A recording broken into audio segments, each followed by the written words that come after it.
Պարոն վարչապետ, ընդդիմությունն այս շրջանում շատ է խոսում հարկային բեռի շատ ծանր լինելուց եւ խոստանում կտրուկ փոփոխություններ, մասնավորապես շրջանառության հարկը հանել, հատուկ պայմաններ ստեղծել ՓՄԶ-ների համար։ Դուք ինչպես եք գնահատում այս օրինակ հայտարարությունները, համարում եք, որ հարկային բեռը իսկապես շատ ծանր է եւ առաջիկայում տեսնում եք հարկային կտրուկ փոփոխությունների կարիք։ Ես լիարժեք ըմբռնումով եմ վերաբերվում ընդդիմության հայտարարությանը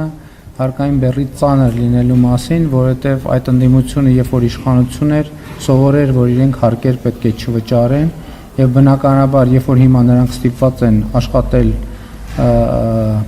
հարկային դաշտում, բնականաբար դա ծանր է նրանց համար, որովհետև իրենք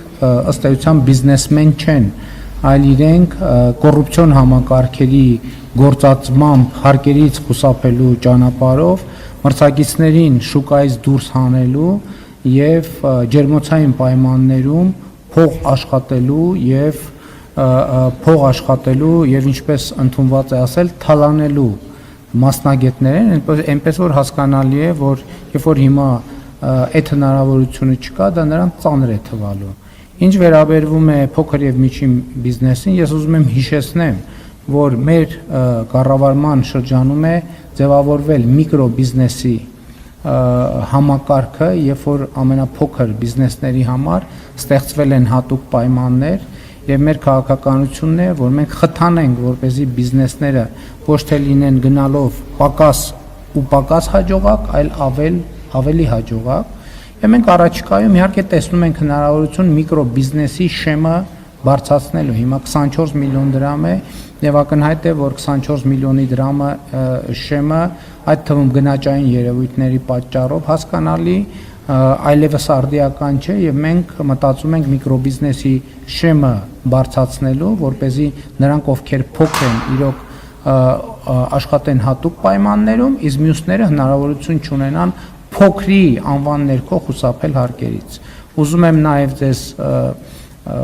կամ հիշեցնել, կամ տեղեկացնել, եթե տեղեկացված եք, չեք տեղեկացնել, եթե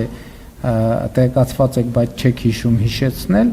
որ նաև 2018 թվականից հետո պարզվեց, որ շատ խոշոր բիզնեսներ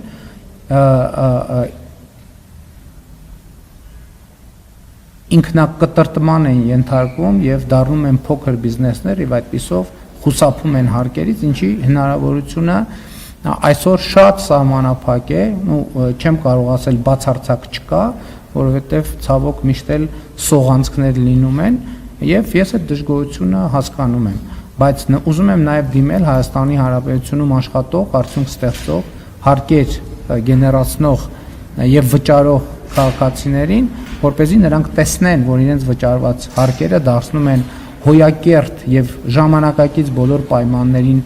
համապատասխանող մանկապարտեզներ, դպրոցներ, որոնք հագեցած են ժամանակակից գույքով եւ ենթակառուցվածքներով եւ ելի ուզում եմ ընդգծել, որ հարկերը պետության եւ ինքնիշխանության կարևորագույն ատրիբուտներից են եւ ուզում եմ Հայաստանի Հանրապետության բոլոր քաղաքացիներին եւս մեկ անգամ կոչ անել, որպեսզի նրանք որևէ գնում անելիս չմոռանան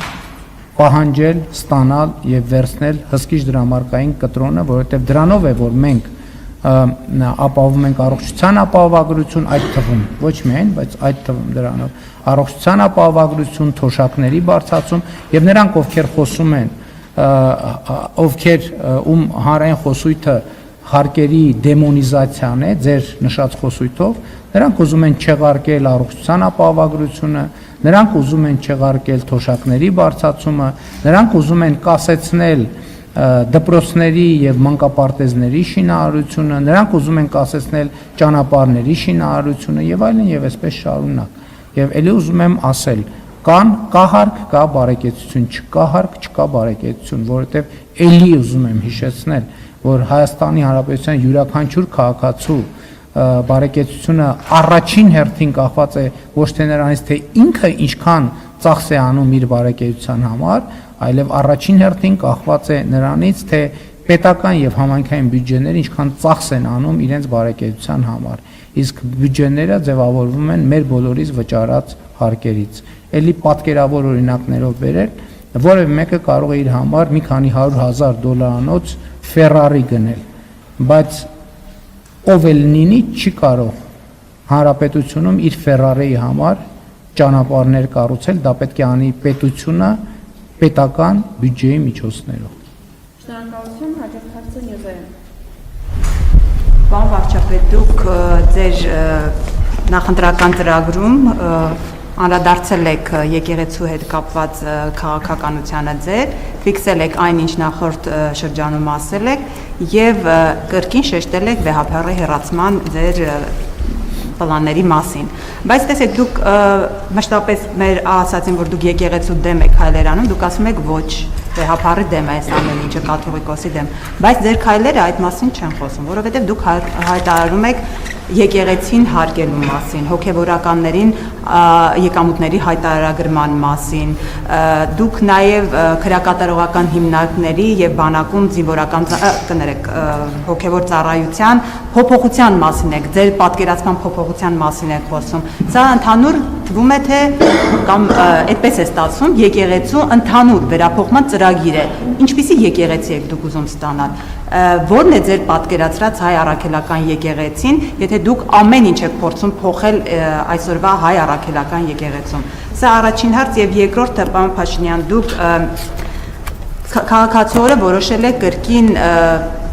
Ամիրյան փողոցում խորոված փարթի կազմակերպել։ Ինչ է ստացվում 8 տարի հետո դուք դեռևս հեղափոխական Փաշինյանն եք, հասկացաք, որ ձեր մեջ ավելի ուժեղ է հեղափոխական Փաշինյանն է, այսինքն թե վարչապետ դառնալու այս ճանապարհին ձեր մեջ ամեն դեպքում հաղթեց այն հեղափոխականը, որը հիմա փողոցում էլի խորոված է անում։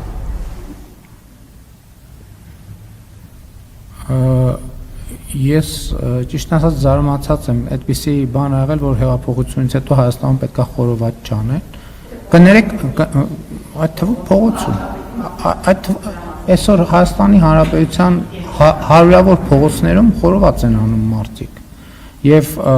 դա միջոցառում է եւ կարծում եմ, որ հայաստանյան որևէ կարևոր իրադարձություն մեր ընտանիքներում ամեն դեպս ովքեր իրենց համարում են Հայաստանցի եւ Հայաստանի Հանրապետությունը իրենց ինքնության մաս է։ Ես չեմ պատկերացնում մի ընտանիք կամ մի շրջապատ, մի միջավայր, որտեղ որևէ կարևոր իրադարձություն շրջանցում է խորովածը։ Եվ այդ ընդհանրապես հետաքրքիր է, այդ ընդհանրապես ընդունված է եւ երկար ժամանակ ընդունված է եղել Հայաստանի Հանրապետությունում կարևոր իրադարձությունները նշել քաղաքացու եւ մարդու ինքնազգացողության եւ ավանդույթի եւ ընկալումները շրջանցող ինչ որ միջոցներով։ Քաղաքացու օրը ամենայն հարգանքով, բայց մենք նաեւ պատմություն ունենք, ավանդույթներ ունենք, ազգային խոհանոց ունենք, որով հպարտանում ենք ինչն է խնդրեմը։ Այսինքն դուք ձեր տներում խորոված չեք անում, հարգելի ներկաներ։ Քաղաքի Հայաստանի Հանրապետությունը մեր տունն է եւ մենք եւ քաղաքի կենտրոնում էլ են իմիջիայլոց իսկ քաղաքացու օրը կարող են քաղաքացիները նաեւ փողոցում խորոված անել, ես դա բացարձակապես որևէ խնդիր չեմ տեսնում եւ դա մեր կենցաղի, մեր կյանքի անբաժանելի մասն է եւ փողոցն էլ մեր երկրի անբաժանելի մասն է եւ կարող են լինել հանրապետությունում կան խորովածի փառատոններ տարբեր տեղերում։ Այսինքն ինչն է դիսկոմֆորտը։ Ասենք եթե ենթադրենք բան պատրաստենք, ինչ ասեմ, ինչ կա բան, ենթադրենք եթե բանի կրիվետկա պարտի անենք, կհասկանայի, կասեի մի րոպե, բա մեր երկրի ինքնությունը, բա մեր ավանդույթները, այսինքն ինչն է խնդրեմը տեղ, ես լավ չեմ հասկանում։ Եվ նաև ինչ Ես ներկա եմ ամենտեղ Հայաստանի Հանրապետությունում, ձեզ վաղուց ժամանակն է, որ դուք իմ ներկայությանը սովորած լինեիք։ Հայաստանի, ես ներկա եմ ամենտեղ, ես գինու միջոցառմանն եմ գնացել, ես տարբեր փառատոնների եմ մասնակցում, համերգների եմ մասնակցում, փակ եւ բաց դահլիճներում, այսինքն նորություն է ձեզ համար։ Ես օրինակ ֆեստիվալներին հիմնականում աշխատում միշտ չի ստացվում, աշխատում եմ ինձ համար միտեղ նստած, մասնակցում եմ, Գյումրիում եմ մասնակցել, Իջևանում եմ մասնակցել, եւ այդպես շարունակ, այսինքն գիտեք ինչ ես էլի եմ ասում, եթե ձեր ընկալումը, այստեղ խնդիրը պետության ղեկավարի մասին ընկալումների մեջ է։ Ինձ համար ղեկավարը այն մարդն է, ով մարդկանց հետ է, մարդկանց մեջ է, մարդկանց կողքին է։ Եվ ես հեղափոխական, այո, ես հեղափոխական եմ եւ ես, այսինքն ոչ կաբինետն է իմ ընկալումները փոխել եւ ես կարծում եմ, որ իմ պաշտոնավարման ընթացքում, այո, Հայաստանի Հանրապետությունը հեղափոխական փոփոխություններ է ապրել եւ ի հեճուկս բոլոր գնահատականներ փոփոխությունները եղել են դրական, ռազմավարական առումով դրական։ Եվ ես չեմ սասանվի, չեմ երկմտի պաշտպանել այն փոփոխությունները եւ հեղափոխությունները, որոնք տեղի են ունեցել եւ տեղի են ունենում Հայաստանի Հանրապետությունում։ Ինչ վերաբերում է հայաստանյաց առաքելական եկեղեցուն, ես ինչպես եմ պատկերացնում, ես պատկերացնում եմ հայաստանյաց առաքելական եկեղեցին իր առաքելության մեջ, որ ծառայում է մեր Տեր եւ Փրկիչ Հիսուս Քրիստոսին եւ ոչ այլ կերպ։ Եվ ուզում եմ ելի հիշեցնել, որ եկեղեցին ժողովուրդն է։ Չկա եկեղեցի առանց ժողովրդի, չկա եկեղեցի առանց հետևորդների։ Հոգևորականները եկեղեցու շատ կարևոր հատվածն են, բայց եկեղեցին առաջին հերթին ժողովուրդն է, հավատավոր հետևորդները եւ կտրիչ Ներսիսյանը առավել եւս եկեղեցի չէ։ Հարկերի վերաբերյալ մենք երկրում պետք է ունենանք լիարժեք թափանցիկություն։ Մենք ասում ենք, որ նախ հոգևորականներն նույնպես քաղաքացի են եւ նրանք պետք է գործեն օրենքի դաշտ։ Հասկանում եք, պետք է այսօրվա կարգավոր չկա որևէ կարգավորում,